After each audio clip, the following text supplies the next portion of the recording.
You are listening to Minor Metrics. I'm your host, Chris Mellon. This show is powered by a script written by LockFoxity Prosper. This content is aimed at players participating in the mining profession and is provided nightly to give you, dear listener, the information you need to sell your product at the right price. Starting with Tritanium, on the yearly graph we can see the capital mining crash, nerf recovery, and recent stallout. Zooming in, we can see our price has had some significant volatility. Unfortunately, it is still wise to hold and wait for the rebound in price. Pyrite is showing the same yearly pattern as Tritanium, but we can see now that our price plunge has already started to take place. Zooming in, it looks less drastic, but my feeling still stands.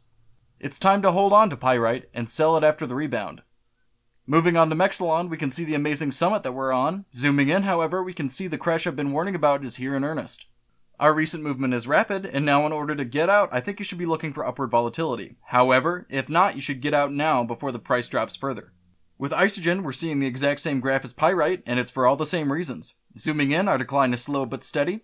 Hold your Isogen and wait for that price rebound. Moving through to Noxian, we see a similar graph to Tritanium earlier, but with a stall out that's much better at a relative price point.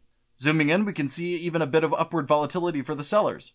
Unlike Tritanium, I actually think this is the new peak in price for this market, and I believe selling before the drop is a wise choice, even in the long run. Xydrian's yearly graph is looking alien with large movements in the early year followed by a recent plummet in price. Zooming in, we can see the rapid decline we're experiencing.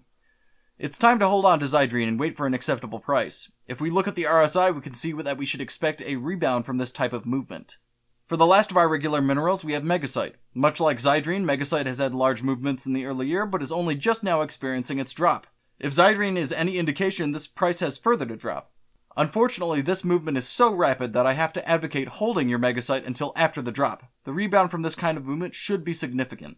Lastly, Morphite's yearly graph looks incredibly stable, but zooming in, we can see we've been experiencing a long fall in price with some recent volatility. You need to hold on to your Morphite and wait for at least a return to a 9,500 price for now. The event that could really affect the Morphite price is a large Tech 2 engagement. Pay attention for news of that nature to start watching the market. This has been Chris Mellon for Minor Metrics. That'll do it for the show. Thank you for tuning in, and be sure to check tomorrow for another episode.